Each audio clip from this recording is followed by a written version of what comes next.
another California Guy video with your boy California Guy. What's up, everybody, and welcome to this video. It's 10:31 West Coast time.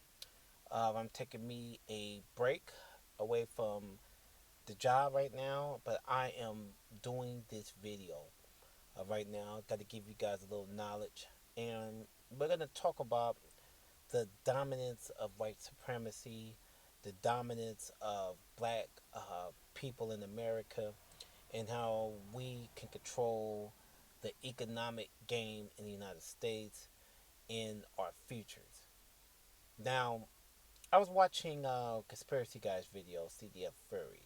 Actually, this video is inspired by his video. I was looking at it the other day. I downloaded it. It's called African Kids Will Inherit Dirt is the name of the video. And I suggest you guys go check it out. CDF Furry. A very good video. And I think he did Why the African American Was Created. So two very good videos that he's done.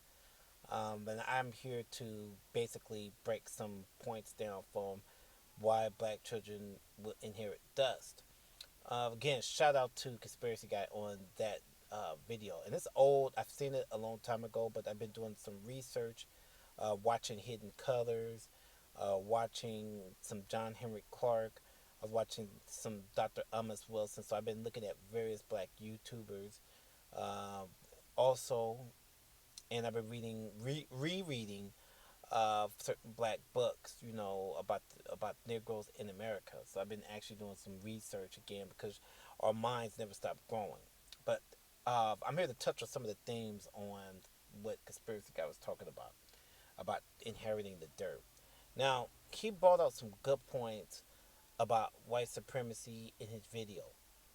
When we talk about the themes of white supremacy, what is white supremacy? White supremacy is a ideology in the United States and globally around the world. White supremacy is a government institution. It means policies.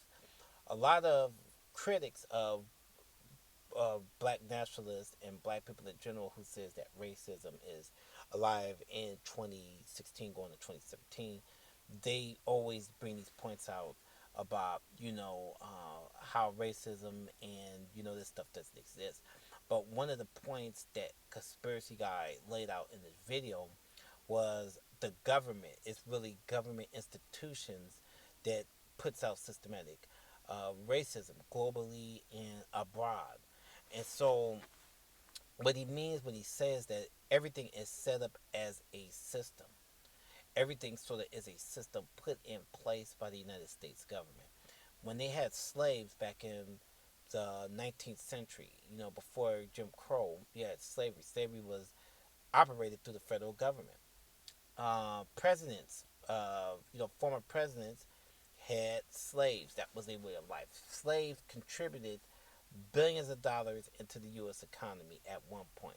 That was the power that black people had on the United States of America at one point. We were bringing in billions of dollars to the United States in the South by picking cotton and being slaves. So a black man, woman, and child was actually helping the economy to grow. These are facts. Now, a lot of people don't understand the power that black people have, but the power that we don't have. The power that we don't have, and a lot of people say that pro-blacks have given into white supremacy, that they're making it seem like it's dominant. Black people is the poorest race. Black America is the poorest ethnic groups in the United States when it comes to everything. We're last when it comes to owning things. We're last on the black dollar, the black manufacturing, all that we're last on. We're last on education, even. We're last on everything. We make really no gains. When you look at other ethnic groups, you have more ethnic groups in Congress than you do people of African descent. These are facts. Now, I'm not saying that you don't have black politicians. Do we have black politicians? Yes, we do. You have black more state and local individuals that you have in some of these states, like state legislators or mayors and different things like that. But you don't really have too many black governors. You don't have enough black senators. If you go look at the Senate, it's not very many. The Congress, you have a lot of different black congressmen, but again, it's not enough to have certain representation of African American people. One of my themes that I've always said is in order we need to build wealth. Building wealth builds power, and we have to build our own wealth. And that's why I always preach group economics in a lot of the videos that I've done, because that black dollar is more powerful. If we could control that dollar, we could control the influx of the economy, not just some basketball or hip hop shit. Because even at the end of the day, even in entertainment, the entrepreneurship in music industry is still being controlled by racists, and I'm gonna tell you why. You look at a company like Death Row Records. Death Row Records, and Def Jam all were subsidiaries to bigger companies such as Interscope. Interscope controlled Death Row. They were subsidiaries. I think Ruthless Records was solely independent. So, we never really benefited except for Motown. Motown Records was a independent black company. And you had other ones too. I'm just not, listing them off right now because some of them I gotta look up. But we need to get back to the days of, controlling the wealth and controlling our own neighborhoods. And so far we've been unable to do that, because one of the things that, Dr. Martin Luther King have always said, we need to start our own group economics, because then once we hit white supremacy with the dollar, then stuff changes.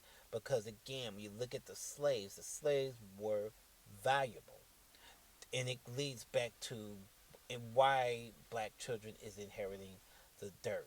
It goes back to Conspiracy Guy's video that he put out about inheriting the dirt, because we are not going to leave our kids and grandkids anything, because the legacies are so shredded apart, and so they're going to always be working for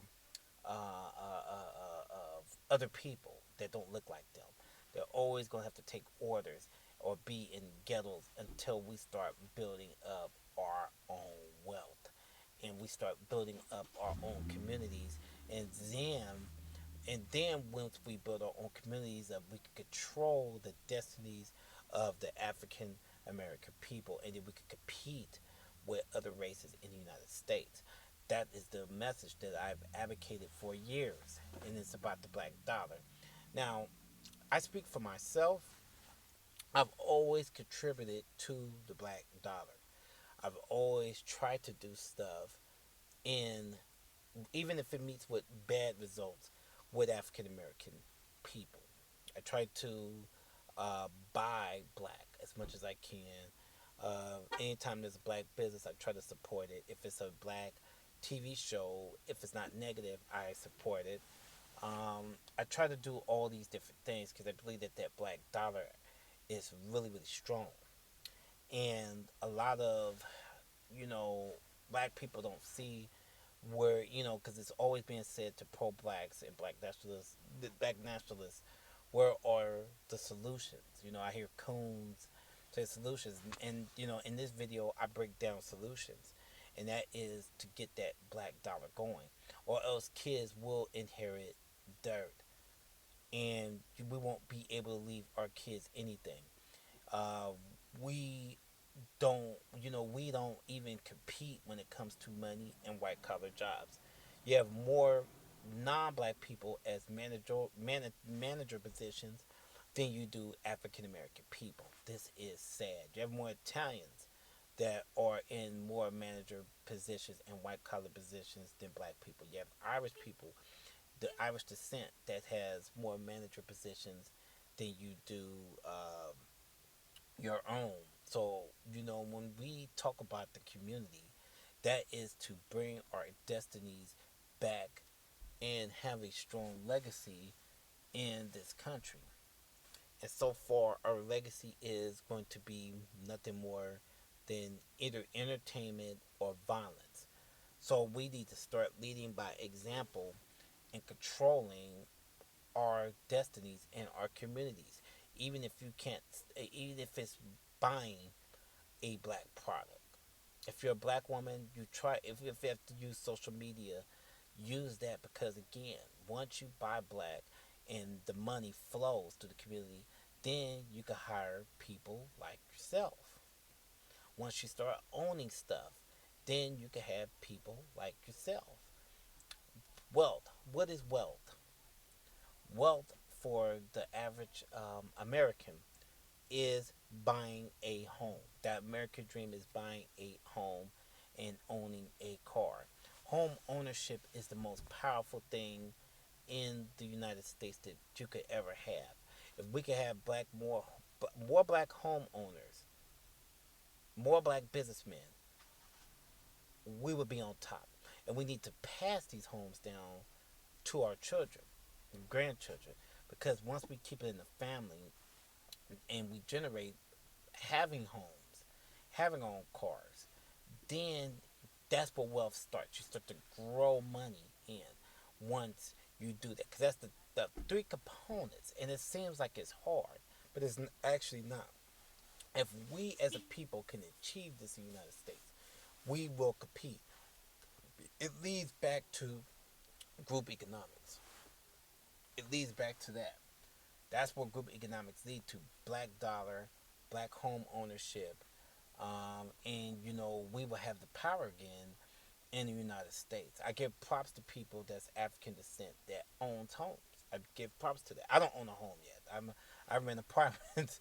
I'm still an old apartment renter, so me. I got an apartment, but one day I plan on buying a home. I'm not afraid or ashamed to say I live in an apartment. Yes, I live in an apartment. So, you guys, you trolls, could go on and say your piece against Cali guy, but I am proud of my apartment that I've been living in for years. But hopefully one day I could get enough money so that I could have the wealth, and then I hopefully could grow having a home and sharing it with other people. So that's my whole thing. Owning homes, owning vehicles, and black dollars and black businesses is where it's at, because again, it helps our community and it expands our community. You have parts of the United States where you have black neighborhoods and black homes, and then it's not many of us though that own homes, but we need to start taking our money. If you guys have lawsuits, or you have what is that, you have lawsuits perhaps, or you have insurance claims or whatever, or you get back taxes, you could take some of that tax money and contribute it to a black business, or if you have a bonus that could go on a black product. If you're gonna spend thousands of dollars, if you're gonna spend thousands of dollars on a white product, and people that don't like you, and they clearly don't like you, and then you'll be like, well, I don't want to contribute money to that black person because black people like this. I mean, what the fuck, people? It's like, what the fuck? So, people want solutions. I could give solutions.